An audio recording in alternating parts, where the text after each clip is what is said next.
Good morning, everyone. Welcome to the Coffee Run Live. I am your host for today, the wonderful, of course, Nicola Moras. Welcome as you are coming on, either live or listening to the replay. Please let me know that you can hear me. And of course, what I would love, once you have listened to this, heard all of this, done all the things, let me know what has been helpful. Let me know what you've taken away from it. Let me know all of the things, please and thank you. Because what it does, if you think about how you show up for your audience and all that kind of stuff, the thing that helps me to help you more is knowing the stuff that works, right? All the stuff that you want to know and the stuff that you want to learn, all the stuff that you want to hear. Hey, Rebecca, how are you? Happy Tuesday. I'm highly caffeinated. I'm just going to warn you, I'm highly caffeinated today, so I will do my utmost to speak slowly and succinctly. So what I wanted to actually chat with you about today is storytelling. Now, we all know that stories work, right? We know that one of the best ways that we can learn is by hearing stories, hearing examples, hearing explanations, listening to metaphors, and things like that. And I think that this is something that is often overlooked, I guess. Hey, Chris, how are you? Happy Tuesday. Great to see you. We know that one of the best things that people can do is to feel like you understand them, right? So your audience needs to feel like you get them. Your audience needs to feel like, oh yeah, like it's not just me. I totally hear that somebody else has been going through this, or, things like that.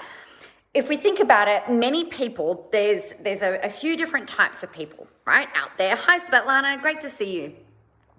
A few different types of people, and there are people who actually, there's probably not even a quarter of the people, but maybe like 20% of people, maybe 15% of people don't actually really give a flying shit about the story. Now, they are the people who are just very driven by winning, success. They like really short, sharp, succinct stories, but they make up a really small portion of the population. Now, just in terms of general overall content, if you've got things going on out there that are, this is what you need to do, this is how you're going to win, this is how you're going to succeed, bang, bang, bang, they are happy. But actually, there are like the other 85% or the other 80% of people really need to know and really need to hear that they are not the first people known to man who are going through whatever it is that they're going through, right? They also need to hear and understand and know that you were not born fully formed as you are right now, and that in fact you've been able to help other people, or you use these strategies. Hi Damien, how you going? Being able to use these strategies yourself to overcome something or work through something or achieve a certain result that your audience is going through, right? So the thing we know is that stories work. It is the way that we look back over millennia, the folk tales that get handed down through generations, the recipes that get handed down through generations, the stories are the thing that help us feel really connected, right? It's the things that help us to feel like we belong and things like that. So I guess the things that we want to think about in a marketing perspective, because the reason we're telling stories at the bottom line is to market ourselves, right? We're all in business. Yes, we're all in business. We all have to make money. We all have to get clients. We all have to have a way of converting. So, yes, telling stories is hey, Julia, how are you? Telling stories is a way of you being able to make sales, right? Let's not dance around that little chestnut there. I know that some people are like, oh, but I just want to get out there and serve. Yeah, that's great. And I get it. And me too. But at the end of the day, the way that you are going to grow and build a business, the way that you are going to be profitable, the way that you are going to make money is by getting more clients. And one of the ways of getting more clients is by telling stories. right? Because it demonstrates your knowledge, it demonstrates your experience, it demonstrates all of these elements that people need to see, hear, observe, and connect with. All right. So let's have a look at the difference, I guess, like the different types of stories that you might like to tell. Now, the first type of story, or the first reason that we want to tell stories is to create rapport. Now, you all know when you're in rapport with someone in person. So if you and I are sitting having coffee, like I've been sitting with some friends of mine, previous client or current clients of mine, and we've been sitting having coffee this morning, and we were just kind of like jamming, we're going back and forth, and like we're leaning in, and then we're leaning out, and as one person leaned, and I was observing this, as one person leaned in, the rest of us leaned in, and it was really kind of cute. That's a signal of rapport. Okay. Now, the way that we build rapport in person is often by matching and mirroring. Now, I can't see you on the other side of the screen. I know that you can very clearly see me. I'm sitting up close and personal. And one of the things that happens is as I'm talking, and if I kind of like lean in a little bit more, some of you will kind of go, what was that? And you might lean in a little bit more, or you might be sitting there nodding, going, I've had this experience. So here's the thing that happens with rapport. As I'm telling a bit of a story or giving you an example, what your brain does is it goes back through your memories and back through your experiences of when you were either in that situation or where you might forward project to when you might be in that situation.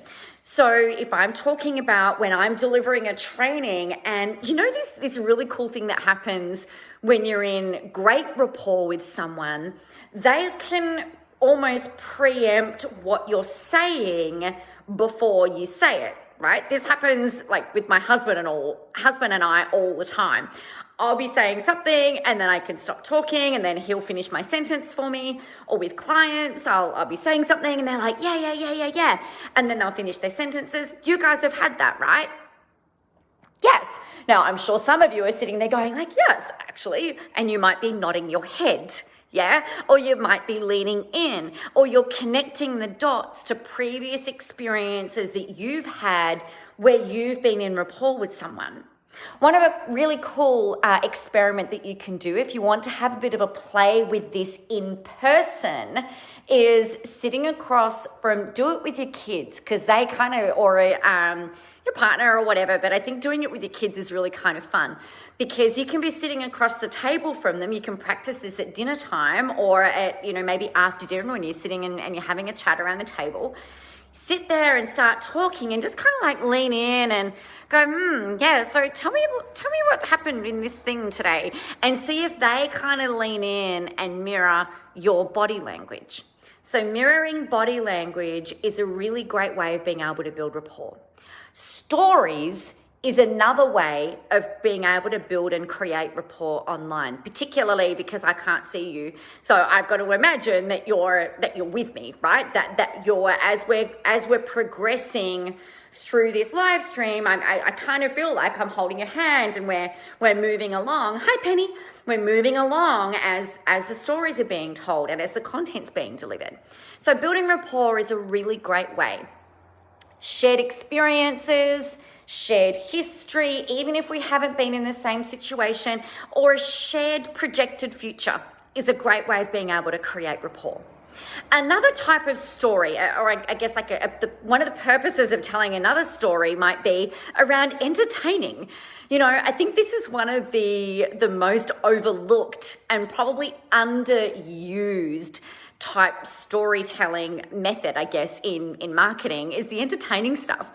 And what I think about with this, it's like you don't always have to be telling stories that relate directly into your business content, right? You might tell a story about something that just freaking hilarious happened when you're down at kids sport on the weekend, or when you were running an event, or something ridiculous that happened that just made you laugh your butt off, like whatever it might be. So entertaining stories are often underused, and therefore there's a really awesome, I guess, like kind of hole or gap in the market for you to be able to tell some entertaining stories in the midst of everything else that you're doing. There's two other main types of stories. So there's four main types of story purposes that I wanted to talk to you about today. And the third one is telling stories that help overcome objections. Now, we pre-framed all of this live stream today with the fact that you have to make money, the fact that you have to get clients, and the fact that you have to be marketing yourself, right? Now, we all know that there are people out there who need your stuff, right? Every single person who is listening to this live stream, whether you're listening to it live, whether you're listening to the replay, whether you're catching up on the Cliffs Notes, whatever it happens to be, you all need to get clients. Otherwise, you don't have a business, right? You have a hobby or even charities make money. But if you don't have clients, then you don't have a business. So what we need to do is put our minds for a moment in terms of our storytelling before we start telling stories. This is the third type of storytelling for those of you who are just dropping in live now. The third type of reason that we would tell a story is to help overcome an objection. Now, typically there are probably a big four, big five number of objections out there. We've got, I don't have the money, or I don't have the time, or the timing's not right, or I need to go check with my husband or my partner. Hey, Brad, how you doing? And the other one is like, I don't know that this, like, I don't trust you yet, right? So they're the five main types of objections: money, time, timing, husband, don't trust you. So when you're telling stories, if you've got those five objections in mind, one of the stories that, don't try and address all of those objections in one story because it could just be very overwhelming. But think about a story that you could tell that would help someone kind of go, oh, yeah, I can see how, like, I can really trust you now. Or there was this time, like one of the stories I might tell around, I've got to check with my husband or my partner. That's actually a deferral objection, just as an FYI. If I'm talking to someone and I say, oh, look, this sounds really good. Look, I've just got to go and talk to my husband. Normally, and generally speaking, there's always exceptions, but generally speaking, the reason that someone would say, I've got to go chat to my partner or my business partner or my husband or my wife or whoever, is because they're trying to buy time. And usually they're trying to buy time so that they can process whatever it is that's going on in their head, answer any other questions that comes up. But at the end of the day, the underlying objection there is that maybe they're not quite sold on why you or why your product or why your service just yet. So one of the stories that I might tell around overcoming that particular objection is a time in my life and time in my business where I've actually used that exact objection. So for you, what I want you to think about is think of a time where you have used that, oh, I need to go talk to my partner, or I need to get my husband involved in this decision, or I need to get my wife involved in this decision, or whoever it is that you've got in your world. And think about a time where you use that excuse. Basically, like an objection is another reason for, or another way of thinking or reframing an excuse for not buying just yet. Now, I know for me, there was a time in 2011 where I used I've got to go talk to my husband. I used the reason to not buy a particular thing at that time with, I've got to go talk to my husband. Now, at the time, I'd been in my business for about 12 months, not making huge amounts of money, making some money, but not like, I don't know, maybe a couple of grand a month. Like it wasn't much at all. And I was really struggling, and I knew I needed a mentor. I knew I needed help. And I used all of our savings to kind of bolster us and to get along and keep tracking along. And what had happened was I'm like, I can't freaking do this on my own anymore. And I found this woman, she popped up in my Facebook newsfeed, and I'm like, oh, she seems kind of cool. Like I'll just have a look at her, see what she's up to, what she's doing. She was talking about marketing or coaching or something or another. And I was like, oh, I'll just follow her for a little bit. And so I was following her and looking at her free stuff, the same thing that we still do exactly to this day.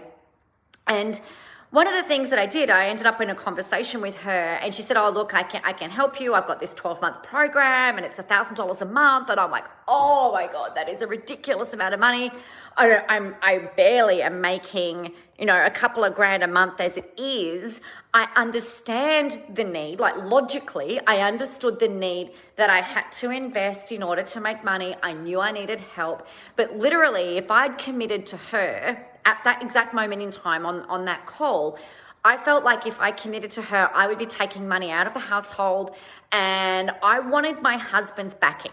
That's actually really what I wanted. And I was fucking scared of saying yes. That's actually the main reason, right? I was really scared of saying yes, not because of what I thought Dom might say. I was scared of saying yes because then I knew that I would have to go all in, and then that whole fear of what if it doesn't work, what if it does work, all of that stuff started playing out. And so for me, I said to her, look, let me go talk to my husband and I'll talk to you about it, give me a call back. And she said, all right, I'll call you tomorrow. And her name was Amber, and I've gone, okay, cool, no drama at all, that's fine. And then she tried to call me back the next day, and I didn't answer the phone because I was really scared. I hadn't spoken to Dom about it that night because I was really scared, and I wasn't sure. Back then, I didn't know how to bring it up because I was so worried and petrified of things not working and using all my money and, blah, blah, blah, all of this type of stuff. So at the end of the day, she rang me back that next day. I didn't answer the phone. She left a message. She called me back the next day. I didn't answer the phone. And then she called me back the day after, and I've answered it because she called me on a private number. She was really tricky. And I've gone, oh, hi, how are you? And she said, oh, it's Amber, how are you going? I'm like, yeah. So she said, oh, look, so how did you go with Tom? Like, did you have the conversation? And I said, no. And she said, oh, okay, what's going on? And I said, look, I'm actually, I just said, look, I need to level with you. I'm really scared. I'm really scared of this not working. I'm really scared of this working. I'm really scared that he's going to say no, and then I'm fucked. I'm really scared that he's going to say yes, and then I'm all in. And she said, well, you need to talk to him about this because, then we had a whole conversation, and I've gone, all right, cool. I will commit to talking to him tonight, and call me back tomorrow. I promise I'll answer the phone, and we'll go from there. And so we got off that call, and I got Dom home early that night, and we actually had a chat, and I said, look, this is the thing. This is what she's talking about. This is what I think I can do. And Dom, he is, sometimes I underestimate his faith in me, right? And he turned around and he said, Nick, if you really feel like this is what you need to do, then, then let's do it. And I'm like, you could have knocked me over with a feather. I was floored because I expected him to say no. Like we had literally $1,000 in the bank. Sorry, $1,000 available on a credit card and $300 in the bank. So I'm like, okay, you've said yes. How do we make all of this work? And like I talked to my parents, and we talked to his parents, and looked at a way that I could basically borrow the money and pay $1,000 a month. Like my parents would pay $1,000 a month, his parents would pay $1,000 a month, and then at the worst case scenario, I'd owe them all of this money at the end of the year, and that was a really scary situation to be in as well, actually. But basically, he said, look, if this is what you need to do, then, let's do it. Go for it. I believe in you. Let's go make that happen. I've gone, fuck, okay. And then what I want you to hear, then because he'd said, yeah, you've got this, then I've gone, oh my God.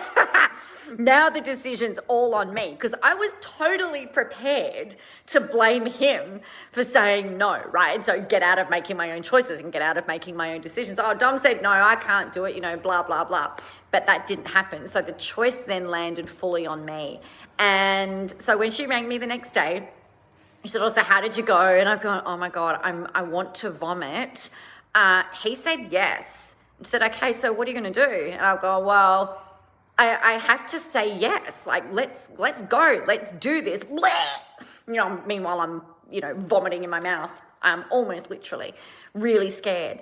And I had to put my money where my mouth was. But what was really interesting, and the reason I tell this particular story, is because the objection that I gave her, which was half legitimate, right? I did need Dom's backing, but it's only half legitimate, because the reason that I said, look, I need to talk to my husband, was really at the end of the day, I was so scared about saying yes. I was so scared about saying no. I was so scared that things wouldn't work. I was so scared that I would have to go back and get a job. I was petrified of everything. I was like this little scared person, although not really little scared, little, yes, and scared, but just so, I really wanted to make it work, right? I really, really wanted to make this business work, and I couldn't work out how to make it on my own. So I knew I needed help. So I used this story. Hey, Joe, I tell this story, not a lot, but I talk about this because I totally would have, if Dom had said no, I would have gone, oh, look, sorry, my husband said no, which would have meant that I didn't have to make and own my own choices and my own decisions. So when you're telling your stories, think about a time where you've used, oh, I don't have the money, but you maybe have, most people when they say, oh, look, I don't have the money, it's just that they're choosing not to allocate the money to whatever it is that you're talking about. Most people have access to resources in some way, shape or form. Most people, not everybody, but most people have access to financial resources for the things that they really, really want, or the things that they really, really need. So if you can think about those 5 main objections, and if you can think of a time where you have used those reasons or those objections for not buying, then you can then tell a story that can help other people who have been in a similar situation go, oh, okay, so they've been in a similar situation to me, and this is what they did to overcome this. Maybe I can overcome it as well. It also goes to show that, you know what, for me personally, yeah, my business is great. Yeah, we make a bit of money. Yeah, we do really well. Yeah, I've been in this for a really long time, but I have been in that position where I've had no fucking money, where I've had no support, where everything feels like it's going wrong, and I've had to take a leap of faith. We do not have, when I started this business, I did not have financial resources, endless financial resources, and still don't. Endless financial resources to draw upon. Like, this is literally a make or break. If I didn't make this business work, I had to go back and get a job. There was no way known to man that I didn't have to make money. And I guess, like, if I can create or show you and talk to you, not just you, but like the general public you, if I can talk to you guys about the fact that, you know what, I get it. When people say, oh, look, I'm really scared about this not working and I don't have all the financial resources, you know what, I fucking get it. I didn't come with a trust fund. I didn't come with a whole bunch of money. I haven't got endless financial resources to spend and build and invest in building this business. We've done it really tough over the years. We've also done really, really well. So that also helps if you think about it. Yeah, the third type of storytelling is to help overcome objections, but it also helps to show that, that you understand people. It helps to create rapport. It helps them to see that you give a shit, that you care, that you've been in a similar situation, or you've helped somebody else in a similar situation get beyond wherever it is that they are at. So that's the third type of storytelling. The fourth type of storytelling is helping to demonstrate experience. So this might be where you say, you know what, over the last 10, 11 years, this is what I've been doing.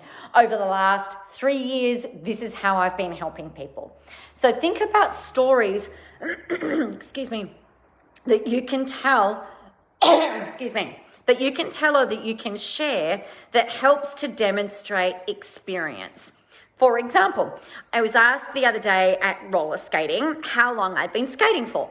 And I said, oh, look, I've, because people who have been roller skating for a little while, like, we can make it look really easy because we've done the 10,000 hours of practice or whatever, it happens to be for it to feel really natural. And 10,000 hours is not how long it takes to feel natural, but you know what I mean. However long it's taken. And one of the things that I said, look, when I started skating in 2013, skated for a few years, took a couple of years off, and then came back in and have been playing competitively in the last couple of years, except not last year because COVID. So the different stories that we tell is to share, look, you know what? There was a time where I was really brand new. Yep, you know what? I hadn't skated since I was 15 years old, and that was just my 15th birthday party, rolling around a roller skating rink in Adelaide for a couple of hours. I hadn't roller skated for years. So demonstrating experience through a storytelling would be, you know what? I get it. You might feel like a newborn giraffe the first time that you put roller skates on. But you know what? With consistency and practice, it doesn't take that long. And then other people will be looking at you going, oh my gosh, how long have you been skating for? You look really awesome.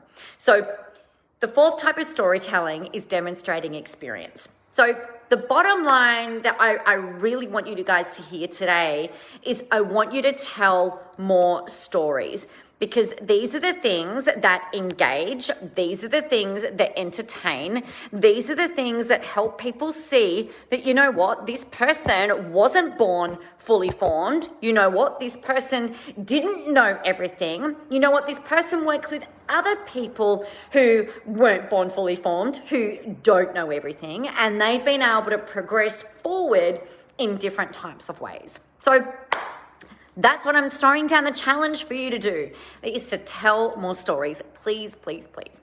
Now, of course, if you want more help with this is one of the things that we're doing through Contentology throughout the month of May. So if you want to build engagement, build consistency, have some accountability so that you show up and do the things that you need to do online, Contentology is the way to do that. It's $97 for the whole entire month. I will give you a content prompt, and then you're going to go and put out a story or share a bit about you and share a bit about these types of things so that you can help to grow, build, and engage your audience out there. Now, the other side effect of all of this is you'll probably make more sales, you'll probably get more reach, and you'll probably get more clients as a result of it, because that's what's happened in the past for people. So you can see the link in the comments there. If you've got any questions about this, make sure you let me know. Otherwise, you know what you need to do. Get yourselves out there, go help some people, have a whole ton of fun doing it. Most of all, remember that the world is ready for your brand of awesome. You rock. I will see you tomorrow.